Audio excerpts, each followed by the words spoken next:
Bonjour à toutes et tous, j'espère que vous êtes en très grande forme pour cette nouvelle bonne pratique. Alors aujourd'hui, je voulais rebondir sur une question que j'ai aussi souvent, qui est comment est-ce qu'on se fait respecter quand on est manager.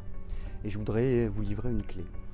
Je pense que pour se faire respecter en tant que manager, il faut faire très attention à ne jamais rentrer dans le rapport de force avec nos employés. Jamais. Il faut être en dehors du rapport de force. Je vais donner un exemple concret. Un bon employé, c'est quelqu'un qui va être plus compétent que nous sur les tâches qu'il fait. Notre métier de manager, c'est pas d'être le plus compétent, c'est de comprendre ce que fait notre employé, mais notre métier, c'est pas d'être le plus compétent, c'est notre employé qui doit être le plus compétent. Donc si on se met dans un rapport de force sur la compétence par rapport à la tâche, il y a de grandes chances que notre employé gagne et que nous, on perde. Ou à l'inverse, on peut très bien gagner aussi, être plus compétent, mais là, c'est notre employé qui perd.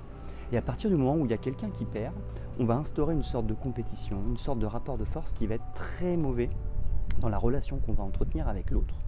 Et du coup, qui va faire qu'effectivement, on ne va pas forcément être respecté, même si on est plus compétent, on ne sera pas respecté parce que la personne aura le sentiment d'avoir perdu, ou si nous on a le sentiment d'avoir perdu, on ne va pas forcément trop respecter l'employé parce que justement il y aura cette compétition. Moi je pense qu'il faut être en dehors du rapport de force et donc être reconnaissant, c'est-à-dire vraiment utiliser beaucoup la reconnaissance de ce qu'est capable de faire l'autre. Notre employé est capable de bien faire sa tâche, il est très compétent, plus compétent que nous, et ben c'est très bien.